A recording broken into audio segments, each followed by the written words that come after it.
Hello, listeners. Welcome to my channel. My name is Sudha. You can call me Sue.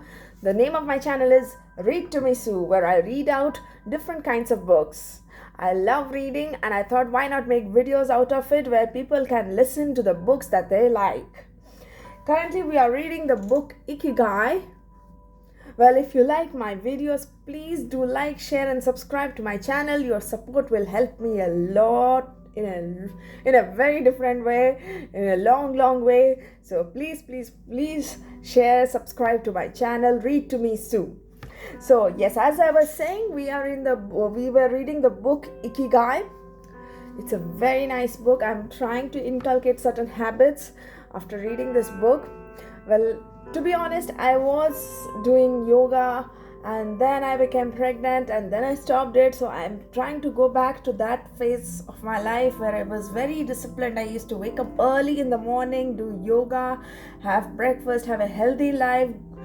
I really enjoy living life to the fullest, and I want everyone to do the same. Be happy, because there's so much stress in our life. I must say that for everything there is stress. Just be happy, stay happy. That's what this book tells us. So we are in the final chapter. We are in chapter 9, and it's called Resilience and Wabi Sabi. I don't know, let's find out. How to face life's challenges without letting stress and worry age you. That's true. Stress and worry, they age you a lot faster. What is resilience? We in different organization and different institution, even in my son's school, they tell about resilience a lot. They speak about resilience. So let's see, what is resilience? One thing that everyone with a clearly defined ikigai has in common is that they pursue their passion no matter what. My passion is reading. I want to pursue this reading. So this is my ikigai, I would say. Reading books to you guys. I'll be honest, yes, I'm reading books for myself. But at the same time, I think there is someone out there listening to my videos, to the books that I read, and some way or the other, it is beneficial to that person. So I would say reading is my passion. So I thought, why not voice out? So what is resilience? One thing that everyone with a clearly defined ikigai has in common is that they pursue their passion no matter what. They never give up, even when the cards seem stacked against them or they face one hurdle after another. We are talking about resilience, a concept that has become influential among physiologists. But resilience isn't just the ability to preserve. As we will see in this chapter, once again.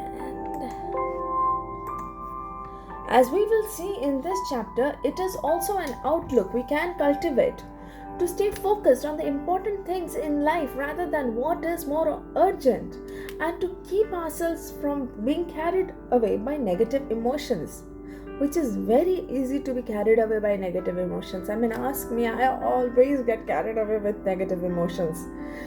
I try to stay focused, but it's just human nature. In the final section of the chapter, we will explore techniques that go beyond resilience to cultivate anti-fragility.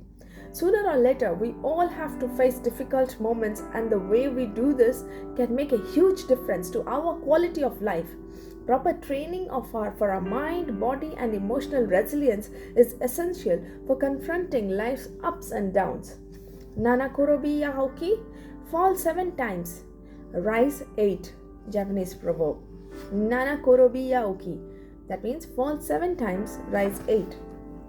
Resilience is our ability to deal with setbacks. The more resilient we are, the easier it will be to pick ourselves up and get back to what gives meaning to our lives.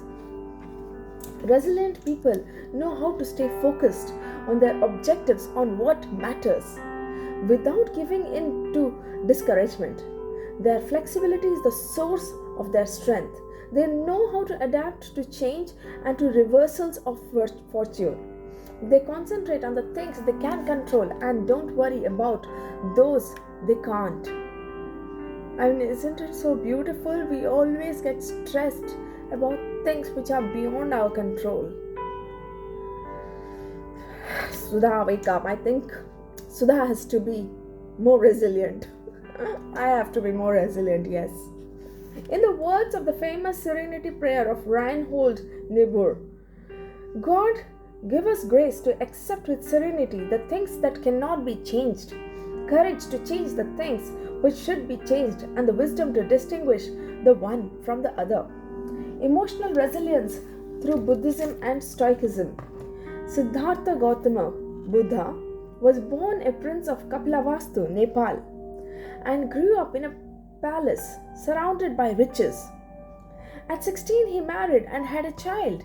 Not satisfied by his family's wealth, at 29, he decided to try a different lifestyle and ran away from the palace to live as an ascetic. But it wasn't asceticism that he was looking for. It didn't offer the happiness and well-being he sought.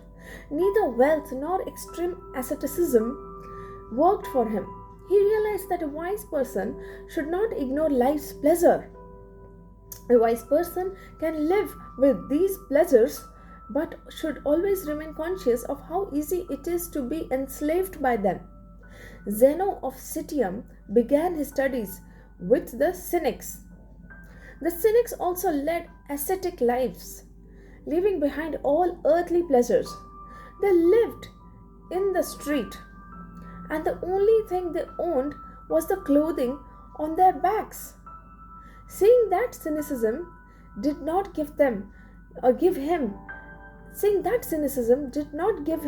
a sense of well-being, Zeno abandoned his teachings to found the school of Stoicism, which centers on the idea that there is nothing wrong with enjoying life's pleasures as long as they do not take control of your life as you enjoy them. You have to be prepared for those pleasures to disappear. The goal is not to eliminate all feelings and pleasures from our lives as in cynicism, but to eliminate negative emotions. Since their inception, one of the objectives of both Buddhism and Stoicism has been to control pleasure, emotions, and desires. Though the philosophies are very different, both aim to curb our ego and control our negative emotions. Both Stoicism and Buddhism are, at their roots, methods for practicing well-being. According to Stoicism, our pleasures and desires are not the problem. We can enjoy them as long as they don't take control of us. The Stoics viewed those who were able to control their emotions are virtuous. What's the worst thing that could happen? We finally land our dream job, but after a little while, we are already hunting for a better one. We win the lottery and buy a nice car, but then decide we can't live without a sailboat. We finally win the heart of the man or woman we have been pinning for and suddenly find we have a wandering eye. People are insatiable. People can be insatiable. The Stoics believed that these kinds of desires and ambitions are not worth pursuing. The objective of the virtuous person is to reach a state of tranquility. The absence of negative feelings such as anxiety, fear, shame, vanity, and anger, and the presence of positive feelings such as happiness, love, serenity, and gratitude. In order to keep their minds virtuous, the Stoics practiced something like negative visualization. They imagined the worst thing that could happen in order to be prepared if certain privileges and pleasures were taken away from them. To practice negative visualization, we have to reflect on negative events but without worrying about them. Seneca, one of the richest men in ancient Rome, lived a life of luxury but was nonetheless an active Stoic. He recommended practicing negative visualization every night before falling asleep. In fact, he not only imagined these negative situations, he actually put them into practice, for example, by living for a week without servants or the food and drink he was used to as a wealthy man. As a result, he was able to answer the question, what's the worst thing that could happen? Meditating for healthier emotions. In addition to negative visualization and not giving in to negative emotions, another central tenet of Stoicism is knowing that we can control and what we can't, as we see in the Serenity Power. Worrying about things that are beyond our control accomplishes nothing.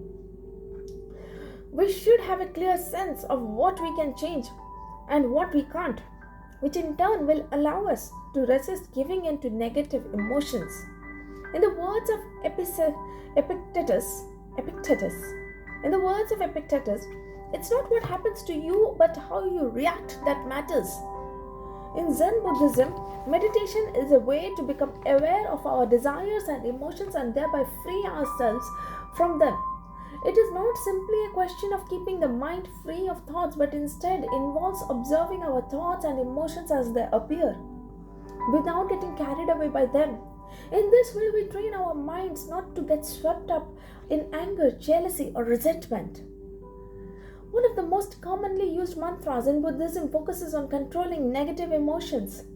Om Mani Padma Hum, Om Mani Padma Hum, in which Om is the generosity that purifies the ego, Ma is the ethics that purifies jealousy, Ni is the patience that purifies passion and desire, Pad is the precision that purifies bias, Me is the surrender that purifies greed, and Hum is the wisdom that purifies hatred. I'll continue in the next video, the other half of this chapter.